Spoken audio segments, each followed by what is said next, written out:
The picture that was chosen for Imam al-Ghazali was, it really troubled me because I think Imam al-Ghazali, if he saw it, the first thing he would do is take a sledgehammer and literally tear it down, because Imam al-Ghazali was a great iconoclast. And unlike those who destroyed the idols that are worshipped made of stone and wood and other things, he was interested in destroying the idols that our minds generate. He was interested in destroying the idols of the ego. And he actually considered the greatest idol to be the idol of the self. And so this is his starting point, really, in letting us recognize that shirk, this concept that is so profound and constant in the Quran, this idea of associating with God. He really felt that the great association with God was the idea that the self had some kind of independent existence.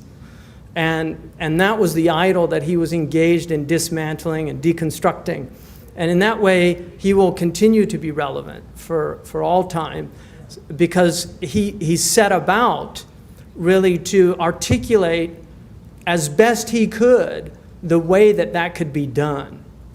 And that's his great opus, the Ihya Ulumuddin. So what I'd like to do is look at three aspects of Imam al-Ghazali and conclude with why he remains relevant for us today. The first aspect of his life is that he was born in an incredible time and place to be born for somebody of his genius, because there have been probably countless geniuses that were born and still are in places where their genius is never nurtured or enhanced. And I've met some really brilliant illiterate people that, had they had the opportunity to go to school and to learn and to cultivate their minds. In fact, I was once in Arabia. I was in Jeddah, and there was this really unusual Eritrean. She was an Ethiopian girl, so we're back to Rastafarians. She was an Ethiopian girl, and she was working as a maid in this house. And she was like a wild thoroughbred. They had such a hard time with this girl, and because she was just constantly challenging them and questioning things. And finally, she actually lost her job. Because I would ask about her when I would go back, how was she doing? But she lost her job because they couldn't handle her. And what was very clear to me was that she felt so wronged by just being in this economic hardship of having to leave her country to go to a foreign country and to be treated in a condition that really wasn't that humane. And so she was constantly rebelling against this. There are many, many stories like that around the globe. Imam al-Ghazali, however, happened to be born, first of all, into an extremely pious family. His father loved scholars. His father was not a scholar, but he loved scholars, and he spent his time serving scholars. And his one desire was that his children would become scholars. And he died early and left Imam al-Ghazali and his brother Ahmed orphans. But before he died, he left a little bit of money and put him in the care of a very pious man and told him to raise them in the best manner so that they would be pious people. And what happens is Imam al-Ghazali, both he and his brother were actually very, very intelligent and displayed their brilliance very early on in the madrasa, and they learned what could be learned in Tus at the time. As he entered into his early youth, where he would be ready to move to the next level, he was sent to a place.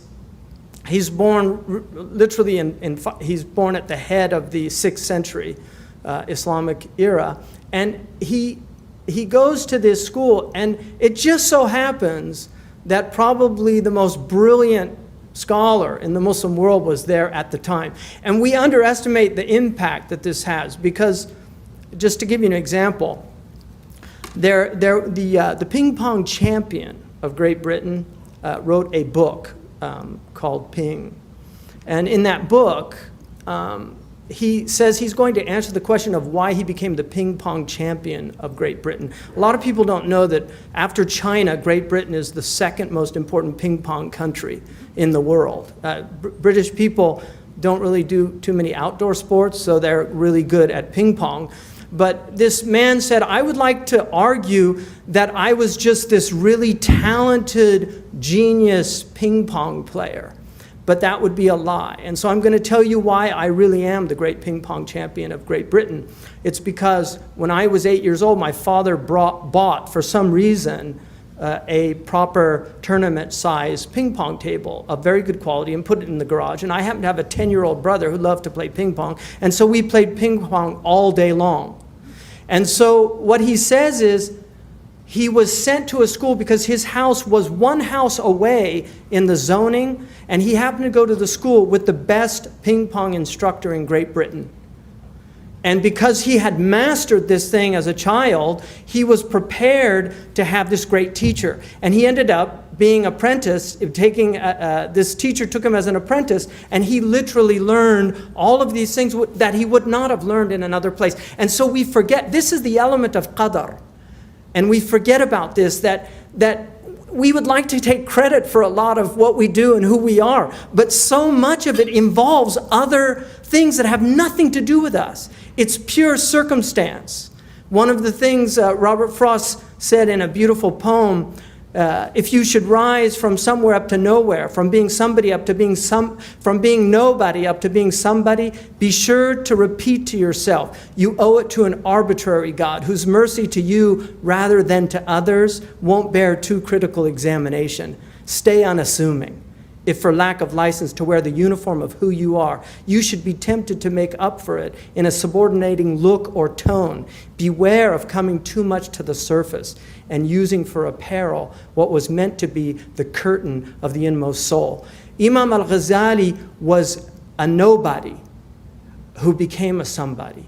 He was from nowhere and became from somewhere, but he forgot to stay unassuming. So he had the best teacher in the Muslim world, Imam al-Juwayni, and he was his best student. In fact, Imam al-Juwayni said about him, he's an ocean that you can drown in, which some people say was a kind of double-edged compliment.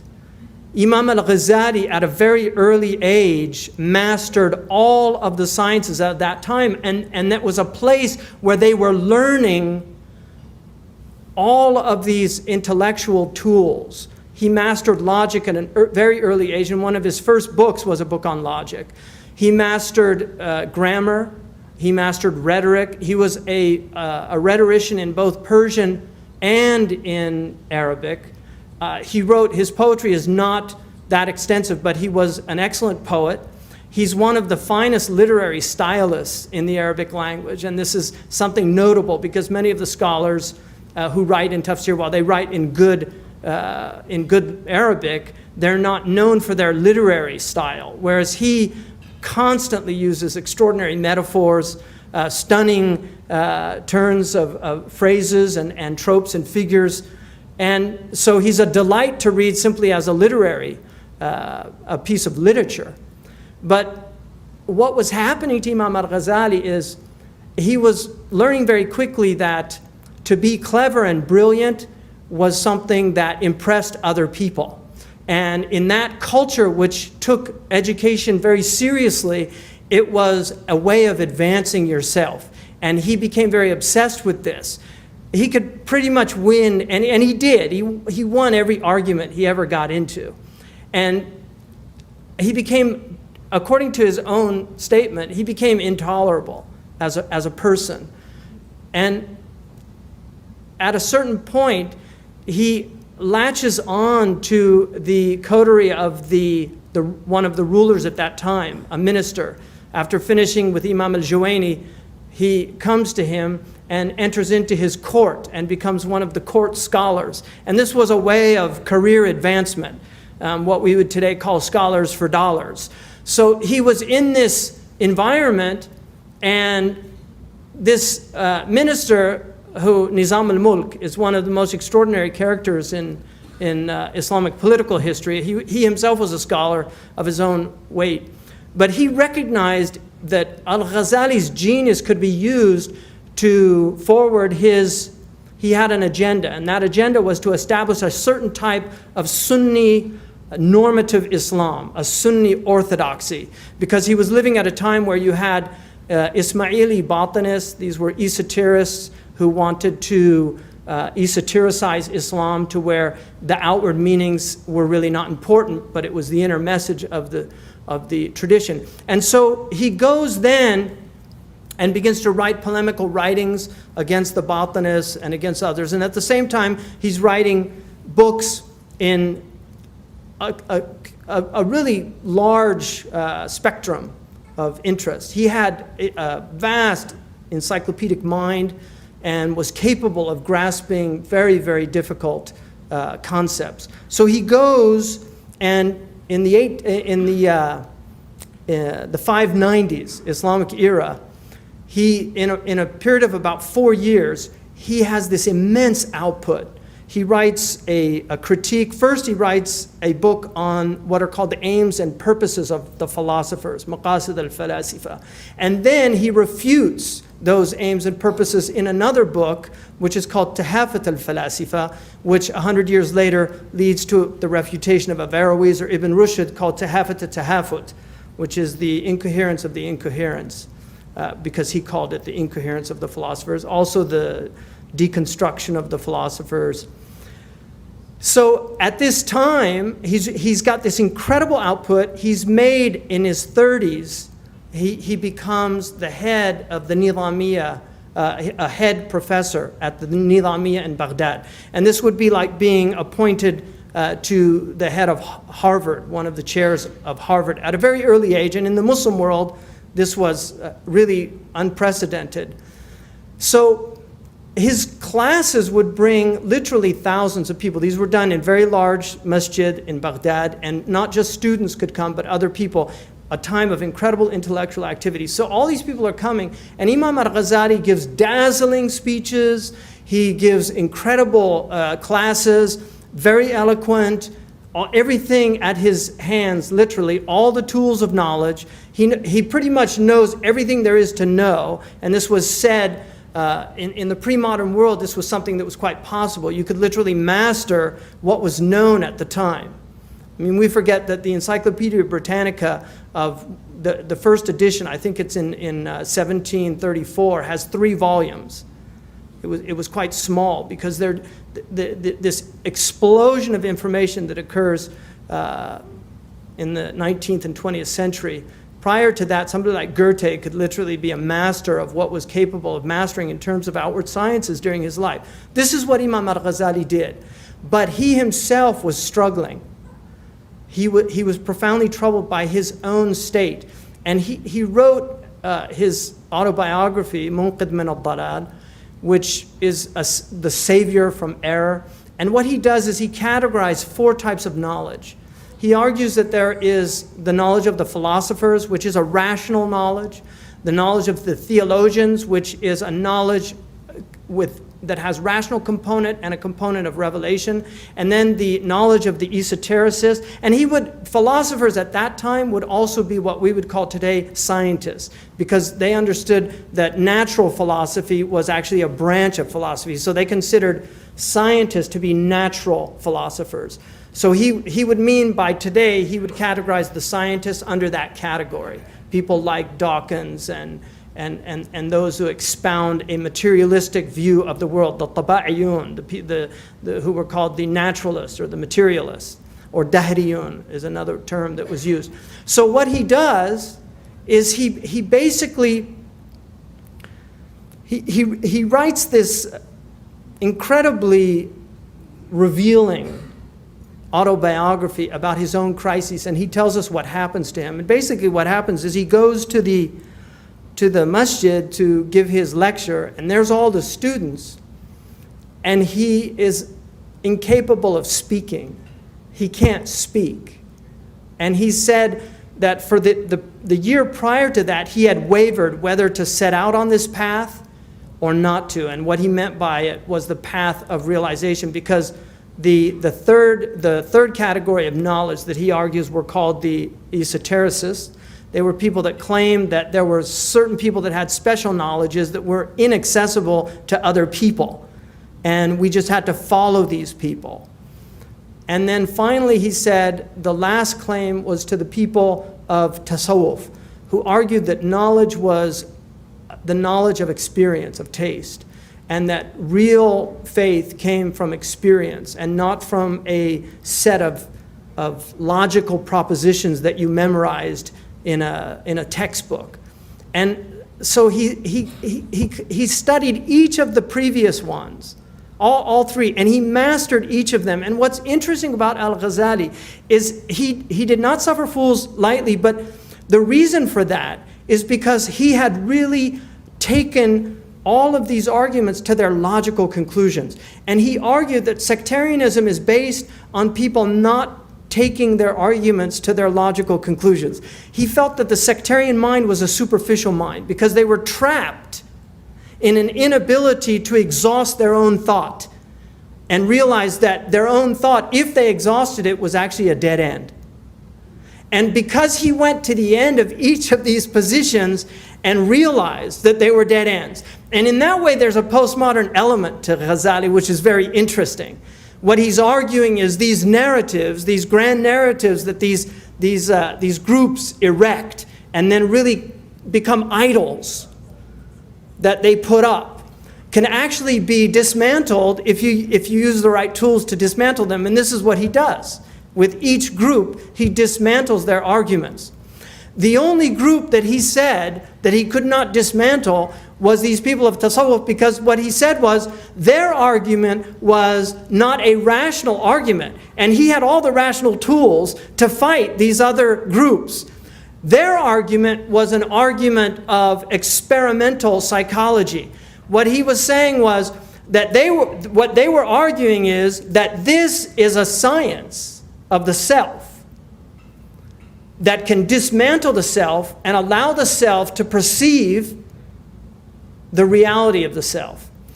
And he argues that it is a science because they argue that it can be replicated. And this is the essence of science, that you can replicate an experiment. If you cannot replicate, to use Popper's terms, it's non-falsifiable.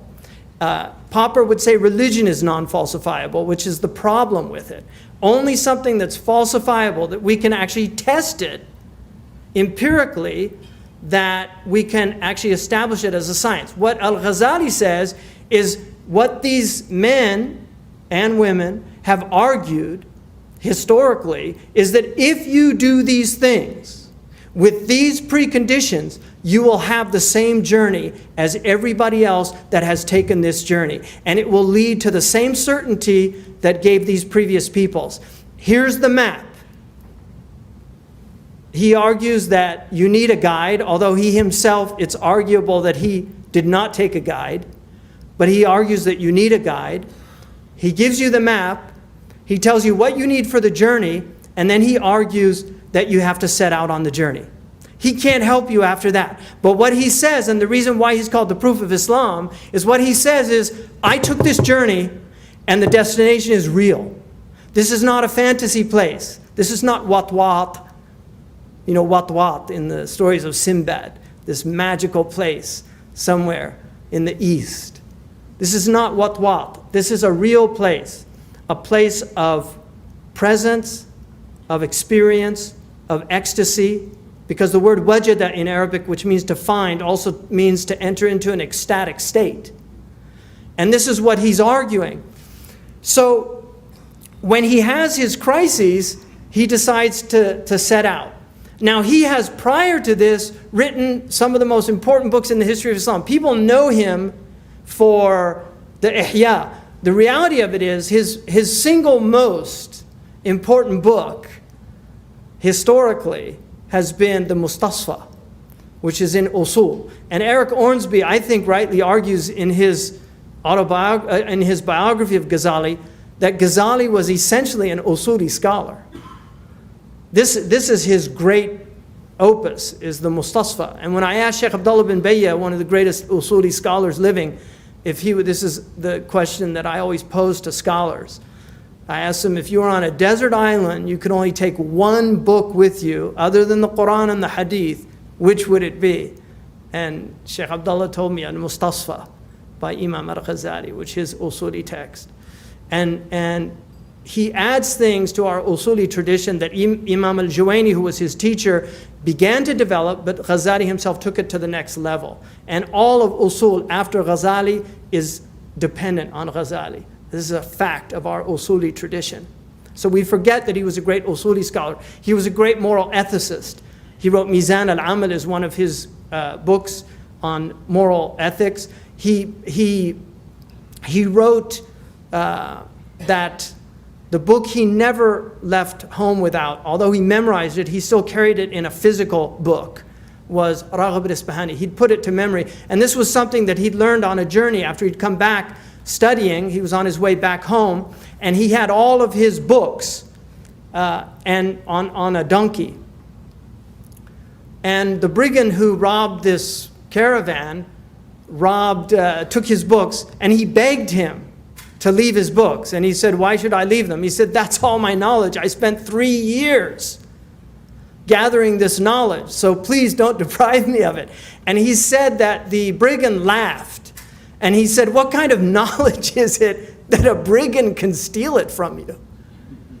I mean, is this really knowledge? And Ghazali says in his book that I know that it was God that made him speak so that I would learn a lesson. And from that day forward, he never learned anything except he put it to memory. So he literally memorized all of his texts that he studied and taught. And one of them was Raghib al-Isfahani's book on ethics, which is one of the most brilliant, in my estimation, books ever written in moral philosophy. It's called Dhari'a ila Makarim al-Shari'a. It's actually translated into English, and it was published by Istaq. He was heavily indebted to Raghib al-Isfahani in ethics, but he wrote an Aristotelian virtue ethics, what we call virtue ethics today, but added to it a spiritual component that's lacking clearly in the Nicomachean ethics of Aristotle. Very similar to what Aquinas did, and Aquinas, we know, not only read Ghazali in Latin, but he also attributes that source in his bibliographies. So Aquinas does mention Ghazali, Averroes, and Ibn Sina, who was called Avicenna. So Imam al-Ghazali wrote all of these extraordinary books, and then he sets out on this journey.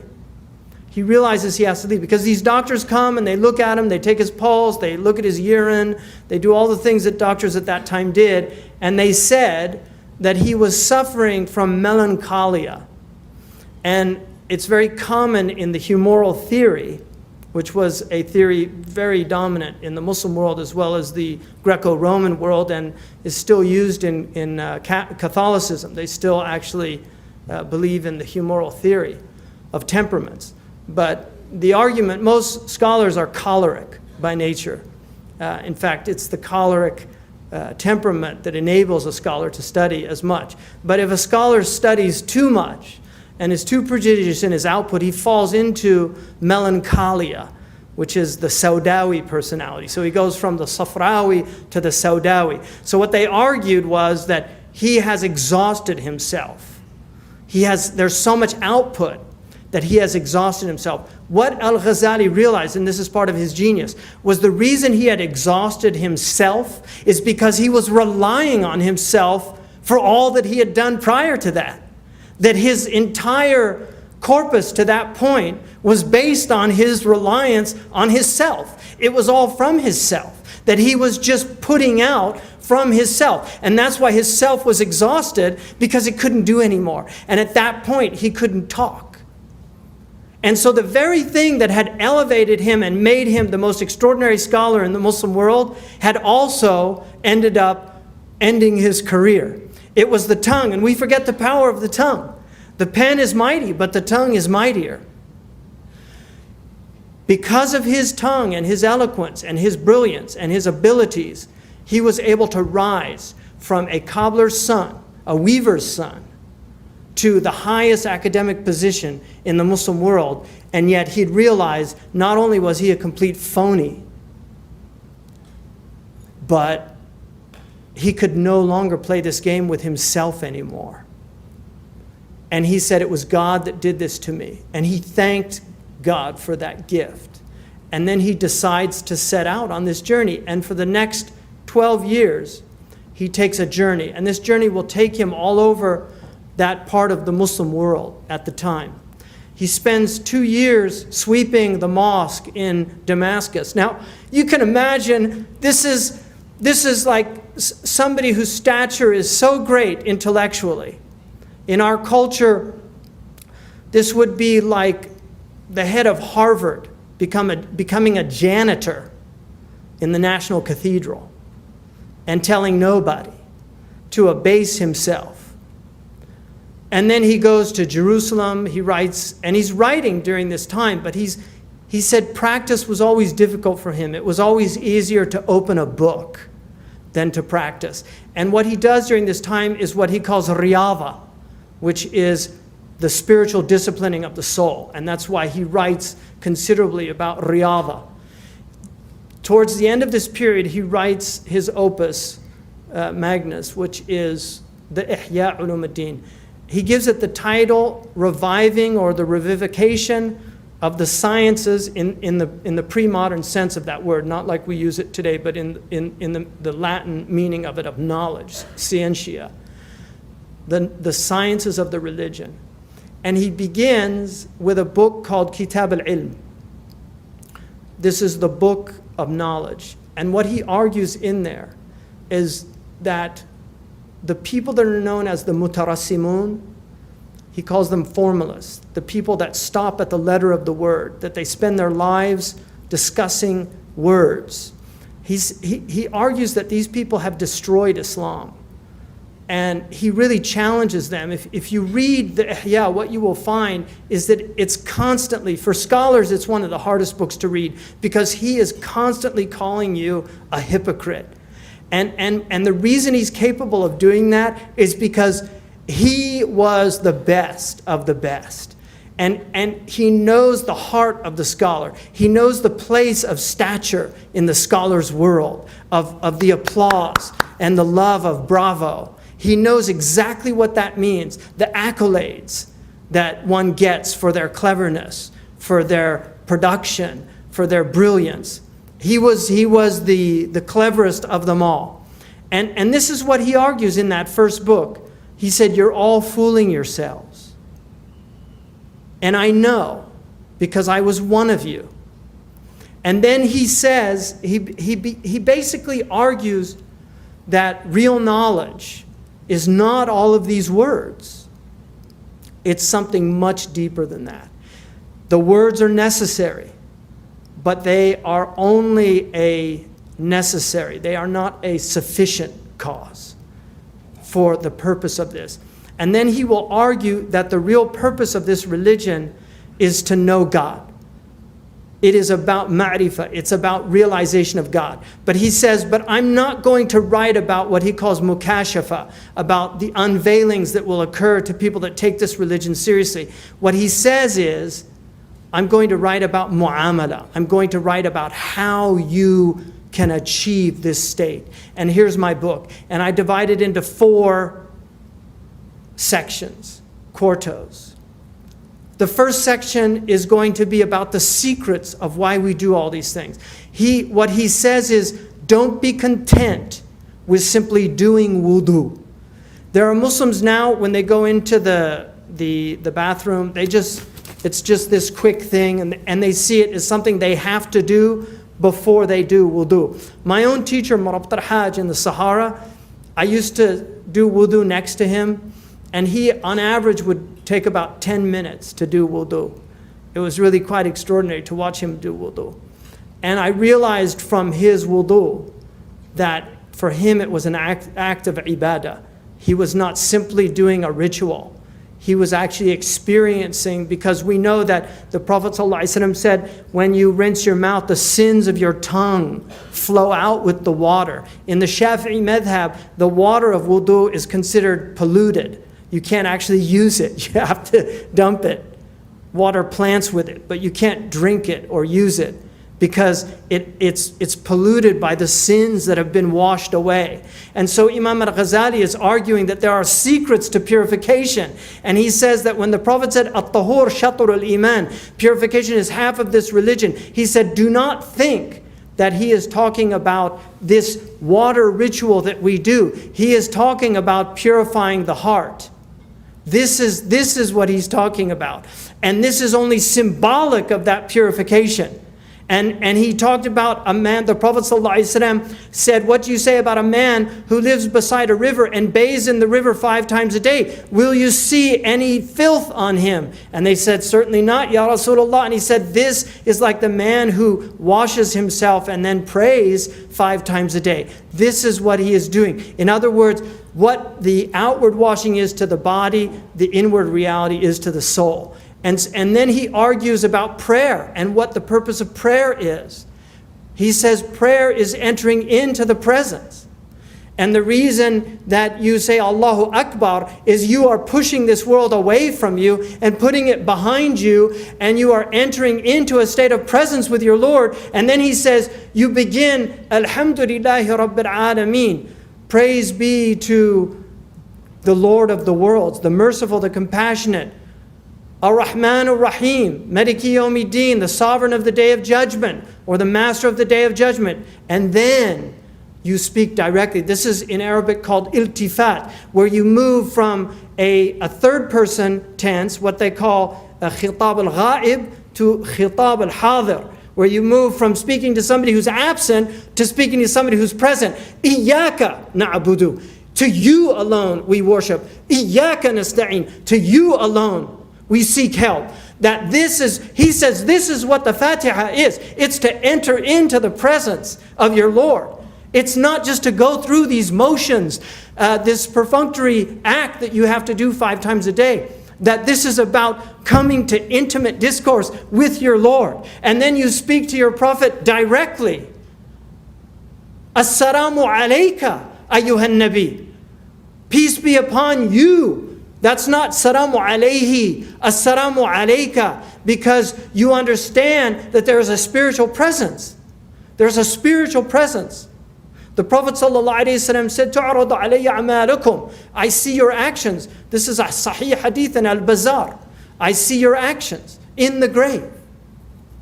فَإِذَا وَجَدْتُ خَيْرًا حَمِدْتُ اللَّهِ وَإِذَا وَجَدْتُ شَرًّا أَسْتَغْفَرْتُ لَكُمْ. If I see good, I praise God, that these are my people, that I taught them to do good and they're doing good. And if I see you doing wrong, I ask forgiveness. He doesn't curse us. He doesn't say, why aren't they doing good? He asks forgiveness for us. So Imam al-Ghazali then talks about fasting and zakat. What are the meanings? And hajj, the real meanings behind these things that we do and take for granted. And then he moves to the second, which is the second quarter of this ihya. And the architecture of the ihya is quite extraordinary if you examine it.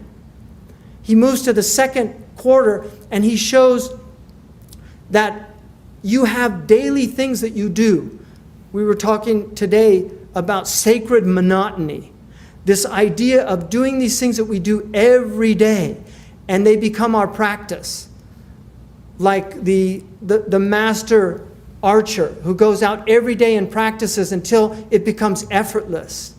It's no longer, he is no longer present. The beginner's mind is a wonderful mind, they say, because the beginner's mind is really the mind that has arrived.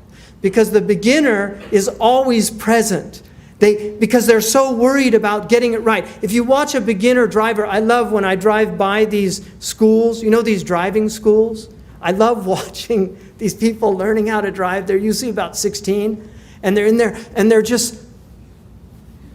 so present because they have the beginner's mind. You see, after a while, they like everybody else, they're falling asleep at the wheel, right? They go from one place to another, and they don't know how they got there. But they've done that trip so many times because they're asleep at the wheel. The lights are on, but nobody's home. This is most people. We're somnambulant. We're sleepwalking through life. We're not present. We're not present in our meetings when we meet each other. We go through the motions, we shake the hands, we don't really hear the names. When I lived with the Bedouin in Mauritania, one of the things that really floored me about some of the Salihin amongst them, one lady, and a very dear lady to me, she was the wife of my teacher and she died a few years ago, Maryam bint Boueba. And I wrote a piece about her called Another Mother of the Believers. Maryam asked me when I first arrived there in 1984, she asked me if I had family, and I said, yeah, and she said, what are their names? And I said, well, I've got, my mother's name is Elizabeth, and my father's name is David, and my brother's name, I have two brothers, one's name is John, and the other's Troy, and then I have 4 sisters. I have Kathleen, Patricia, Elizabeth, who's now called Nabila, and Mariah. And I didn't think anything of it. I left, after I left that period, there were 10 years before I went back. When I first saw Maryam, after 10 years, she said to me,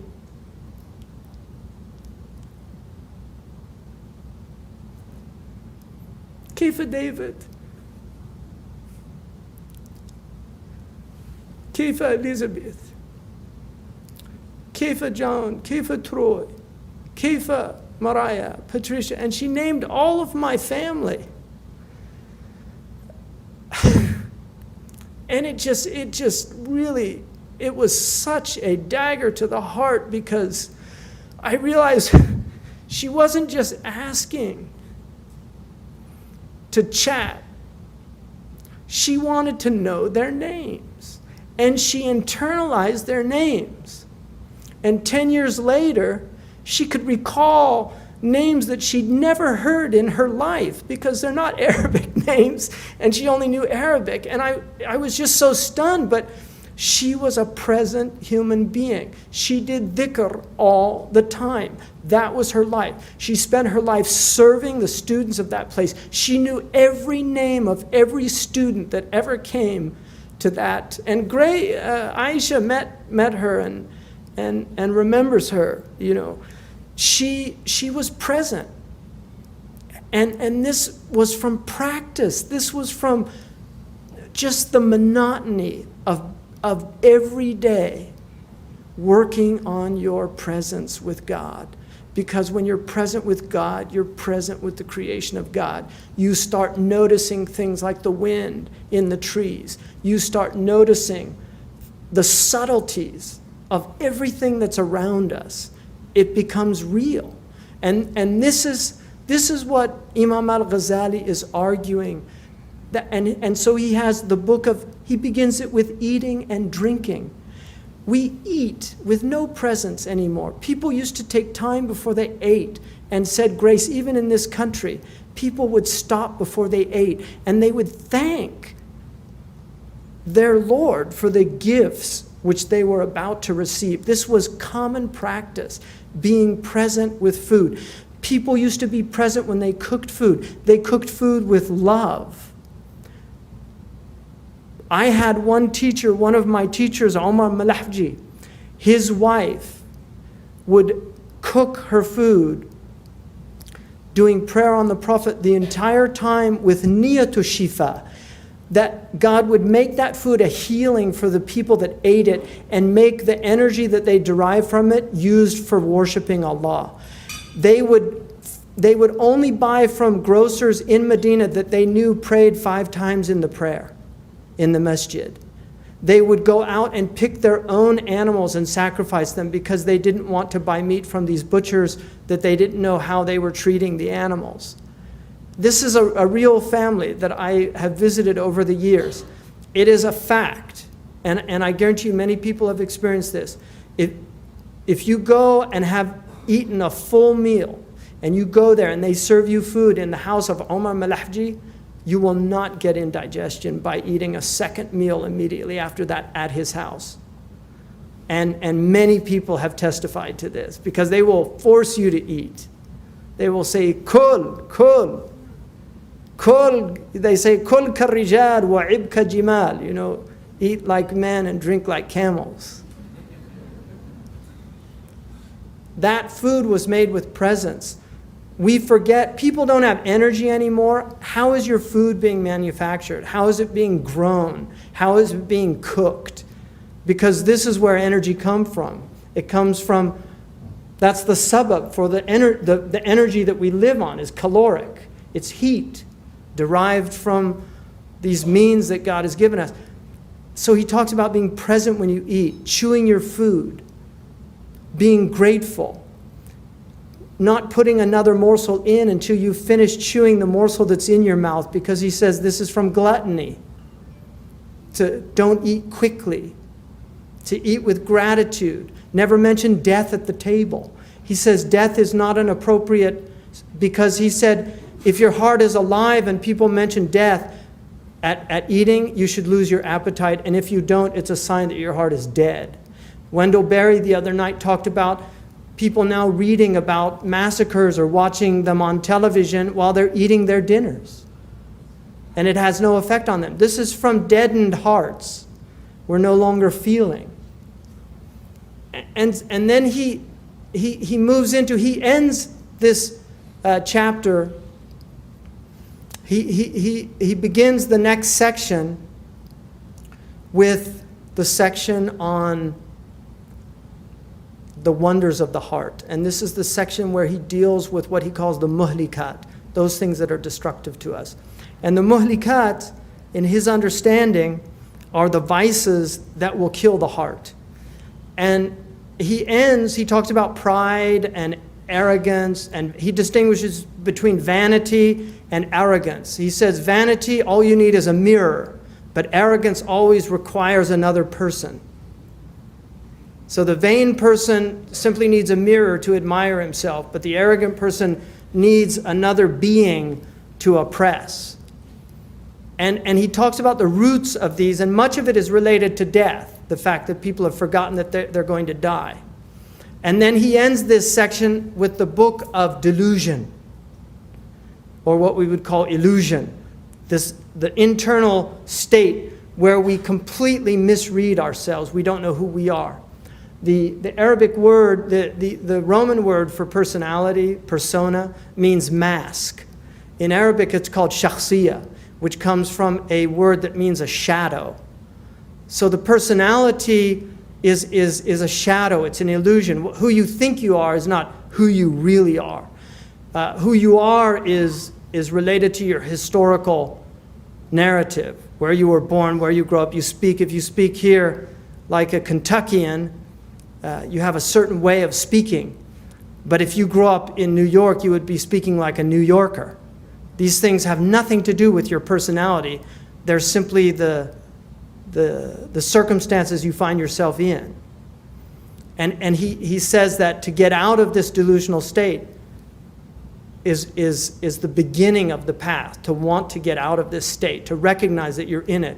And that's why the next book, which is the last 10 books, the book of salvation, the first chapter is about repentance, metanoia, changing your mind, turning back, realizing that the destination that you're on is one to your own death. And he ends this, he has fear and hope and trust in God, and he puts trust and tawheed in the same chapter, which is very interesting, because to him tawheed is not a theoretical construct, which it is to most Muslims, this idea God is one.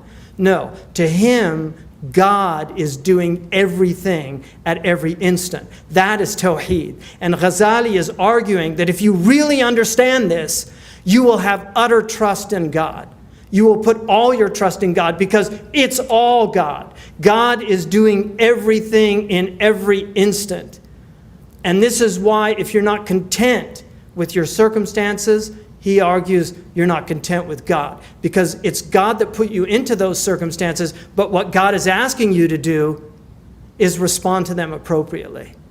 That's the challenge. It's not the circumstances.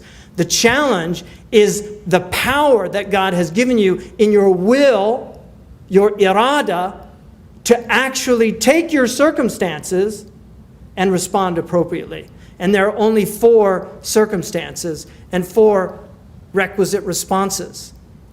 You're in tribulation, and he says the response to that is patience.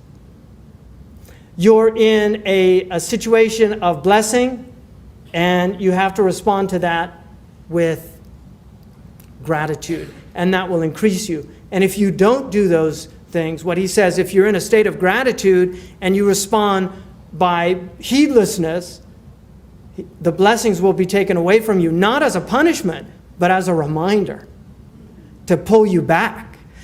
One of the things he says, he said there's only two types of people from a hadith: people in tribulation and people in good situations. He said, if you're in a good situation, God will send the people of tribulation to you. And if you reject them and close the door on them, He will make you the people of tribulation. He'll take away your blessings, because your blessings are to serve the people in tribulation.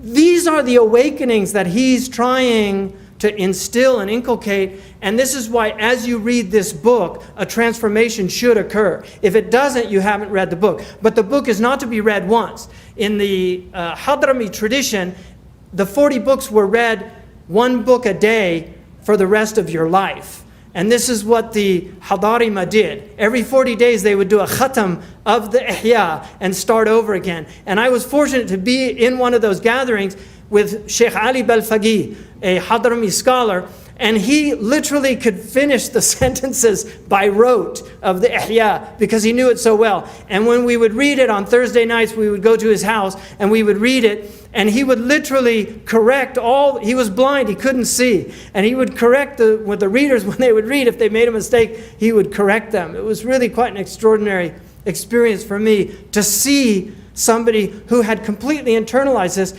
All the people that I have met that have been part of this tradition are really some of the most extraordinary human beings that I've ever met. My own teacher, Muhammad Hajj, spent a large period of his life reading nothing but the Ihya in a graveyard outside of the Bedouin encampment where he was from. And the Prophet ﷺ visit the graves. And this is why Imam al-Ghazali ends his great book, the Ihya, with the book of death. Because Imam al-Ghazali argues, this door is right in front of you. You are knocking on this door right now. You don't know when it's going to be open, but you come into this world and you are knocking on the door of death. And that door is a door that opens to infinity.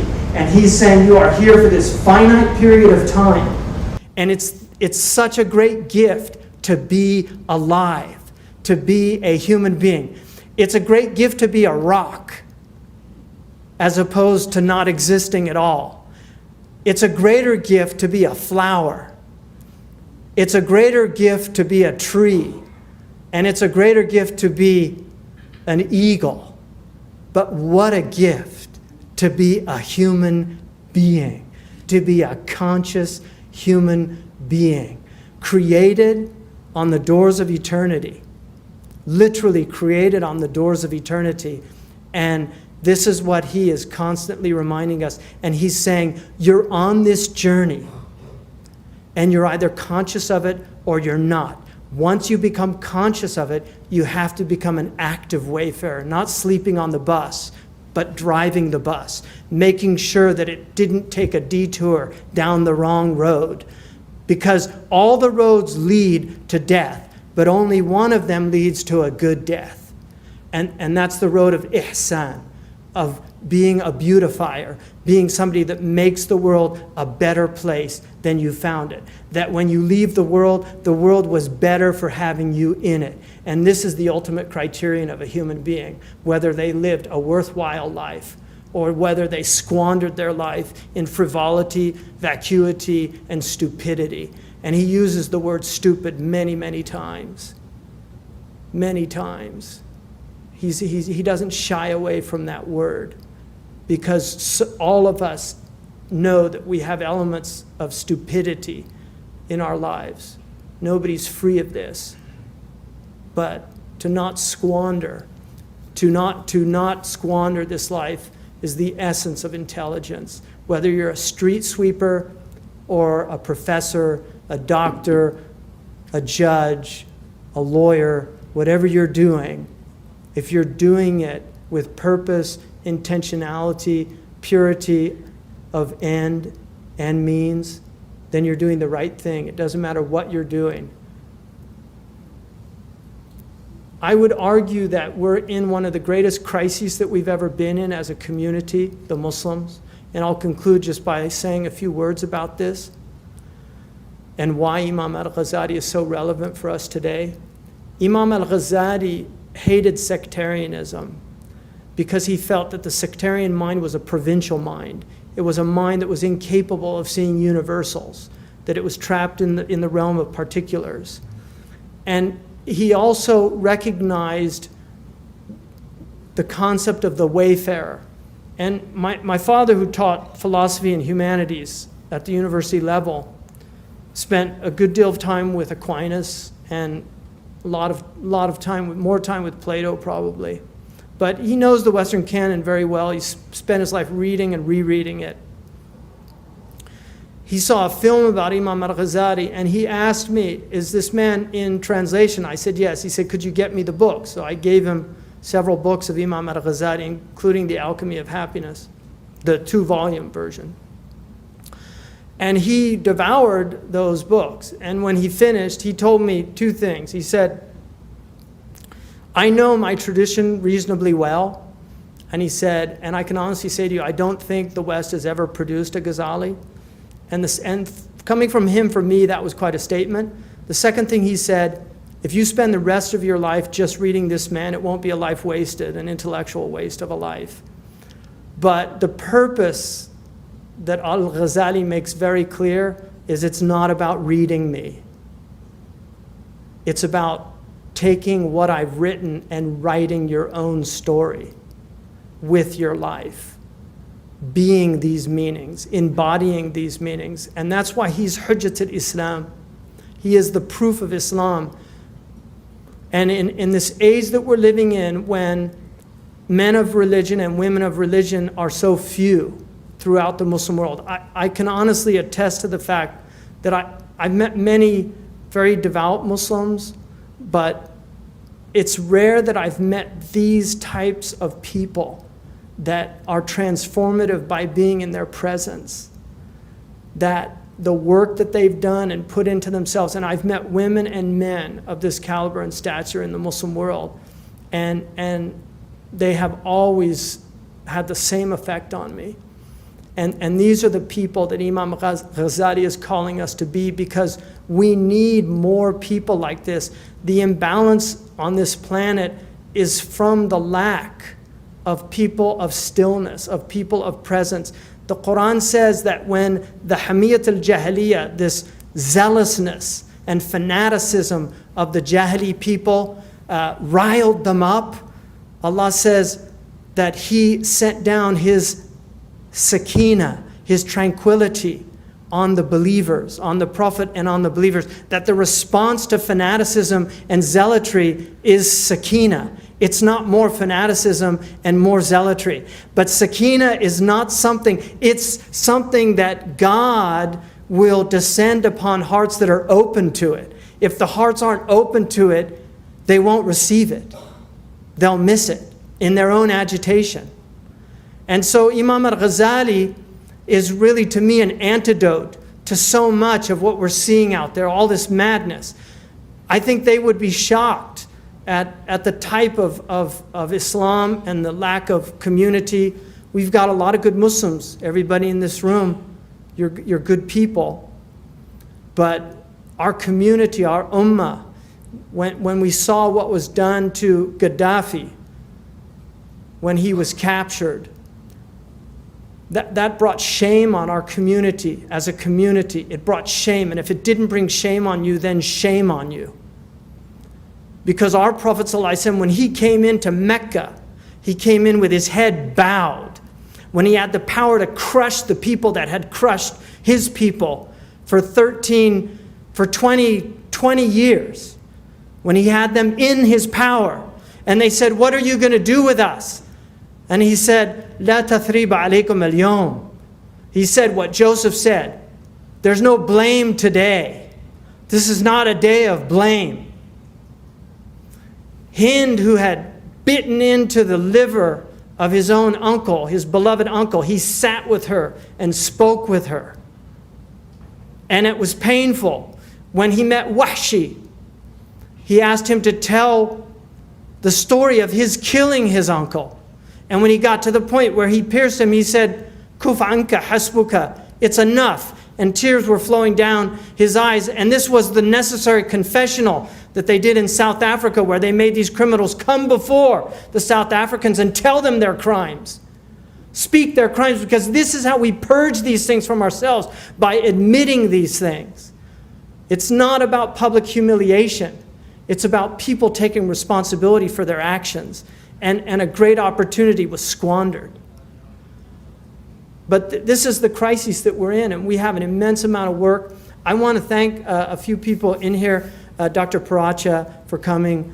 He's a dear friend and really one of the pillars of our national community. I also, Aisha Gray Henry is a friend of now many years, and I'll just briefly say the first time I met her was in Cambridge, Massachusetts. I was a very young student of Arabic, and I didn't have enough money to buy it, but I just wanted to see Lane's legendary 2-volume masterful dictionary of the Arabic language. And so I went to her shop in Cambridge, the Islamic Text Society, and she actually had the 2 volumes on the desk.